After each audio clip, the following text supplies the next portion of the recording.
saudara. Manajer Timnas Indonesia Sumarji menegaskan skuad Garuda membidik poin penuh dalam laga krusial melawan Tiongkok di pertandingan lanjutan grup C kualifikasi Piala Dunia 2026 zona Asia.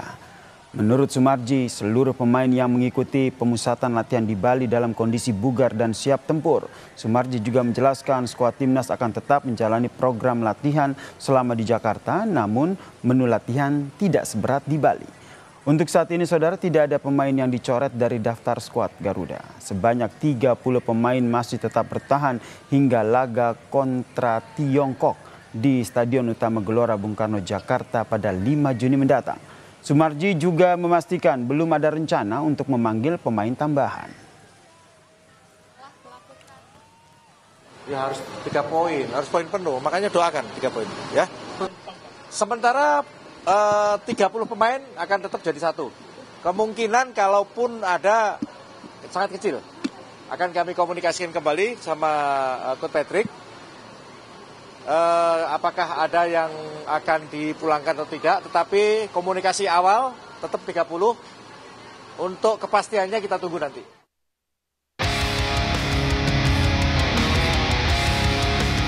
Skuad Garuda telah menyelesaikan pemusatan latihan di Bali selama hampir sepekan hingga 31 Mei lalu. Sebelum kembali ke Jakarta, para pemain menyapa penggemar yang menunggu di area salah satu hotel kawasan wisata Pantai Sanur. Panitia juga mengenakan udeng atau kepala khas pria Bali dan disambut gamelan tradisional serta 2 penari Bali sebagai tanda perpisahan. Pelatih timnas Patrick Kluivert dan beberapa pemain sempat diajak menari sebelum kembali ke Jakarta melalui Bandara Internasional I Gusti Ngurah Rai di Kabupaten Badung. Skuad Garuda akan bertemu Tiongkok pada 5 Juni nanti. Pelatih timnas Patrick Kluivert mengaku sudah menganalisis kekuatan lawan. Kluivert memastikan timnas akan bermain percaya diri dan mencoba mendominasi jalannya pertandingan. Kluivert bahkan memberi peringatan kepada Tiongkok untuk berhati-hati. Globally in big lines, I know how they play, but I think the most important thing is that how we are playing. They need to look at us because we are playing at home. We have to play dominant game, and they have to, be careful of us. And we, of course, don't need to underestimate our opponent, but I think that China needs to be aware what we bring to the table. Sementara Kapten Timnas Jai Ijes percaya diri menghadapi laga melawan Tiongkok. Menurutnya kehilangan sejumlah pemain kunci bukanlah masalah yang besar, terutama pergantian penjaga gawang yang kemungkinan akan diisi Emil Audero Mulyadi.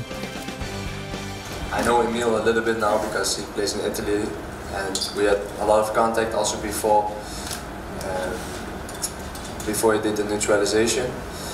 And so far I've only played with Maarten, so I cannot really say what the real big difference is, but we are very fortunate to have multiple goalkeepers. Not only them, but also we have other goalkeepers who are really good, so we're really fortunate to have a lot of choices, so it will be a difficult choice for the coach when everybody is here. Laga melawan Tiongkok pada 5 Juni sangat krusial karena kemenangan bisa membuat satu tempat di putaran keempat, sekaligus menjaga asa ke Piala Dunia tahun depan. Tim Liputan Kompas TV. Skuad Garuda siap meraih poin penuh saat menghadapi Tiongkok di kualifikasi Piala Dunia 2026 zona Asia. Kemenangan akan makin membuka peluang untuk mendapat satu tempat di putaran keempat kualifikasi Piala Dunia. Lalu apa saja yang disiapkan dan harus diwaspadai oleh skuad Garuda? Kita perbincangkan dengan analis sepak bola Bung Joy atau Bung Anton Sanjoyo yang telah bergabung bersama kami di Kompas Petang. Dan saya juga ingin menyapa Pak Budi Nugraha, ayah dari pemain timnas Beckham Putra yang juga telah bergabung bersama kami di Kompas Petang. Selamat sore semuanya. Selamat sore. Saya ke Pak Budi dulu. Pak Budi, setelah pemusatan latihan anak Anda ini Beckham Putra melaksanakan pemusatan latihan ini, sudah ada komunikasi dengan putranya? Sudah. Karena dia kan ngantar saya ke asrama haji yang di Indramayu kemarin. Waktu dia pulang, dia nelpon saya, udah berangkat belum? Ini Beckham kepanggil timnas, suruh gabung ke Bali. Berarti masih terus berkomunikasi ya dengan putra Anda ya? Masih terus berkomunikasi. Apa yang menjadi ambisi dari Sudah. putra Anda, Beckham Putra, setelah masuk di timnas ini? Ya dia ambisinya dia pengen membuktikan aja dan pengen membawa timnas lolos ke Piala Dunia ya. Karena kan semua pemain bermuaranya kan kepanggil timnas.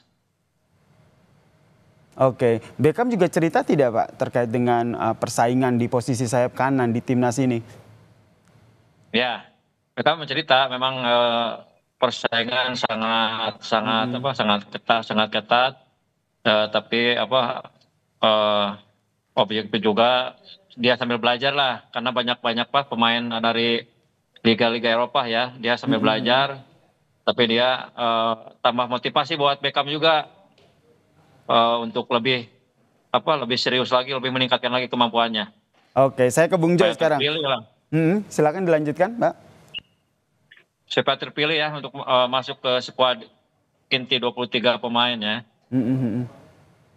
Oke, persaingannya cukup ketat tadi dan juga sangat optimistis ya begitu ya, Pak Budi ya. Saya ke Bung Joy. Bung Joy melihatnya. Oke, Bung Joy melihatnya seperti apa nih? Kita bahas dulu deh, ini nyambung dari tadi apa yang disampaikan oleh ayah dari Beckham Putra ini. Anda melihatnya ini karena Beckham Putra ini kan digadang-gadang menggantikan posisi dari Marcelino Ferdinand nih di gelandang serang. Bisa akan seperti itu? Ya, Beckham ini kan memang salah satu figur yang paling menonjol ketika Persib kemarin back to back juara ya.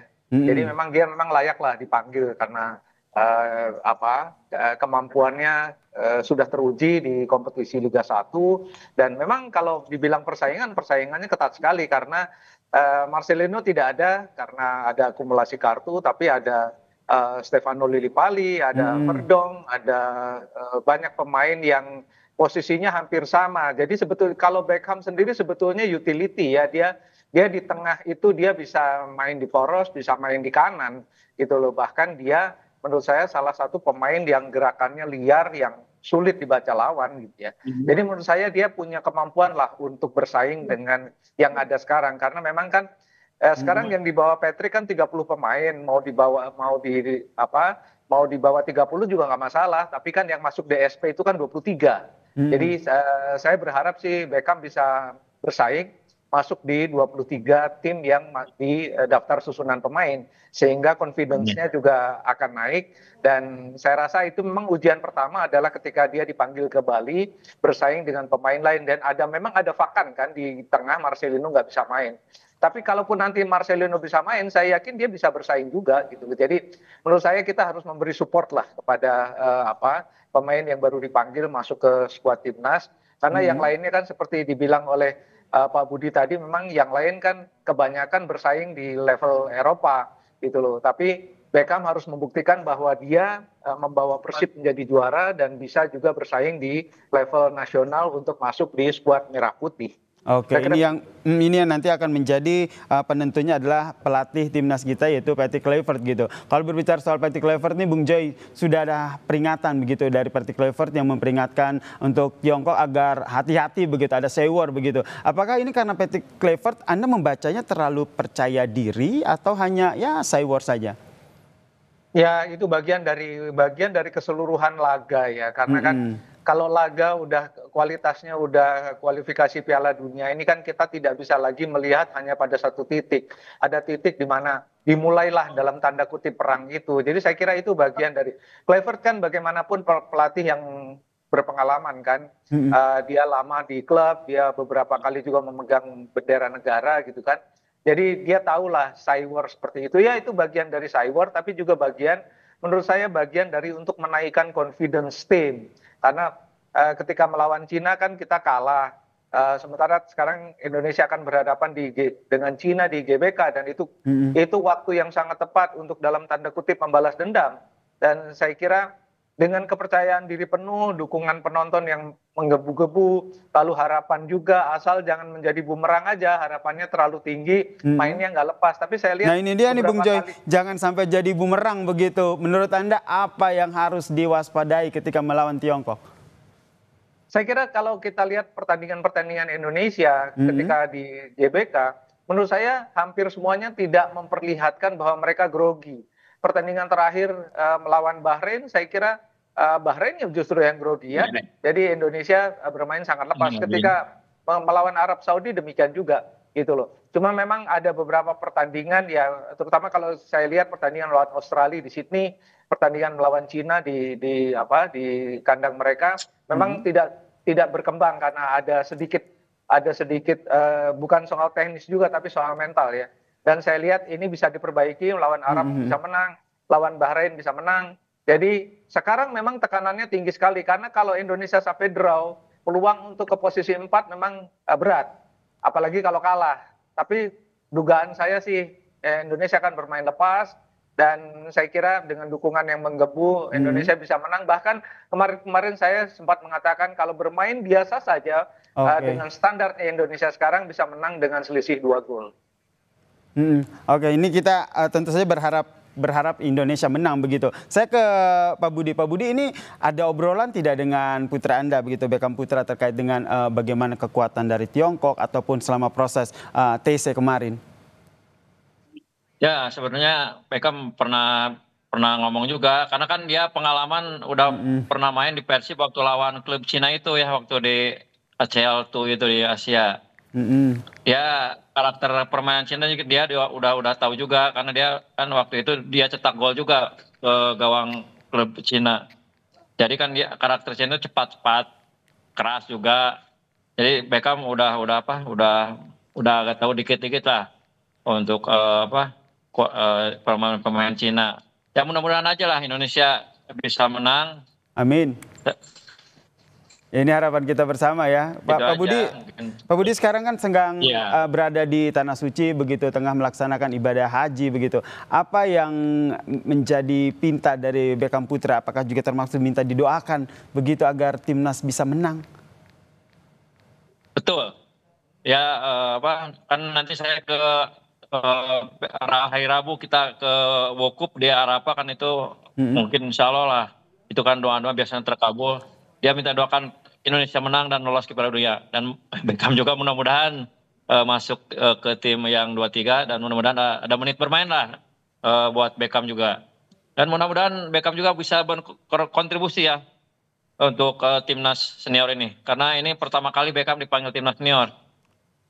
Baik, doa seorang ayah dari Tanah Suci insya Allah akan membawa keberkahan dan juga kemenangan ya untuk Indonesia melawan Tiongkok. Dan juga saya yakin Bung Joy juga sama nih, berharap Tiongkok akan menang. Indonesia akan menang melawan Tiongkok di GBK 5 Juni mendatang. Terima kasih Bung Anton Sanjoyo, analis sepak bola, dan juga Pak Budi Nugraha, ayah dari pemain timnas Beckham Putra, telah bergabung bersama kami di Kompas Petang. Salam sehat semuanya.